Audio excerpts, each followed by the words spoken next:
আপোনালোকৰ আশীৰ্বাদ বিচাৰিব 2014 চনত প্ৰধানমন্ত্ৰী নৰেন্দ্ৰ মোদী ডাঙৰীয়াক আপোনালোকে নিৰ্বাচিত কৰিছিলে 2016 চনত ভাৰতীয় জনতা পাৰ্টিৰ প্ৰথমখন চৰকাৰ সৰ্বানন্দ সোণোৱাল ডাঙৰীয়াৰ নেতৃত্বত আপোনালোকে গঠন কৰি দিছিলে 2021 চনত পুনৰবাৰ আপোনালোকে বিজেপি চৰকাৰ গঠন কৰিছিলে আৰু এই গোটেই সময়ছোৱাত যিমান সম্ভৱ হয় আমি অসমৰ ৰাইজৰ বাবে কাম কৰাৰ বাবে প্ৰচেষ্টা কৰিছিলোঁ আৰু আজি অসমৰ পৰিৱৰ্তিত যি পৰিৱেশ বিকাশৰ যি প্ৰতিশ্ৰুতি সি প্ৰমাণ কৰে যে যোৱা 10টা বছৰত আমি অসমৰ ৰাইজক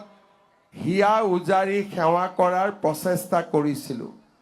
স্বাভাৱিকভাৱে আমাৰ ভুল ত্ৰুটিও থাকিব পাৰে কৰিব বিচৰা কাম বা আপোনালোকে আশা কৰা ধৰণে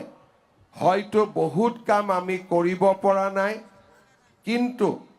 আমি চেষ্টাৰ ত্ৰুটি কৰা নাছিলোঁ আৰু তাৰ ফলতেই আজি আমি এখন পৰিৱৰ্তিত বিকশিত সুৰক্ষিত অসম আজি আমি দেখা পাইছোঁ মই আপোনালোকৰ ওচৰত বিনম্ৰতাৰে অনুৰোধ কৰিম ভাৰতীয় জনতা পাৰ্টিক আকৌ এবাৰ চৰকাৰ গঠন কৰিবলৈ সুবিধা দিয়ক আমি অসমক বিকাশৰ বাটেৰে লৈ যাম অনিৰুদ্ধ গতিৰে লৈ যাম অসমক আমি সুৰক্ষিত কৰিম আৰু অসমখনক ভাৰতৰ ভিতৰতে আমি এখন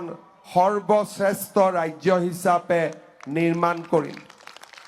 দৰিদ্ৰজনৰ কল্যাণ আমাৰ মধ্যবিত্তসকলৰ কল্যাণ কৃষক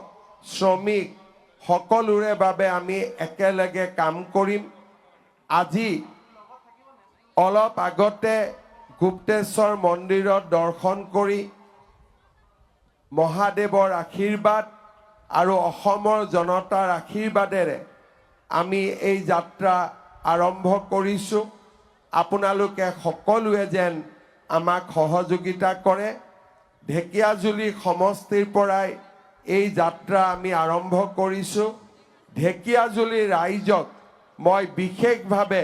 মোৰ শ্ৰদ্ধা আৰু প্ৰণাম নিবেদন কৰিছোঁ মই আশা কৰোঁ এই যাত্ৰাত আপোনালোকে আমাক সহযোগিতা কৰিব আৰু আমি আপোনালোকৰ আশীৰ্বাদ লাভ কৰিম মোৰ লগত সকলোৱে একেলগে ক'ব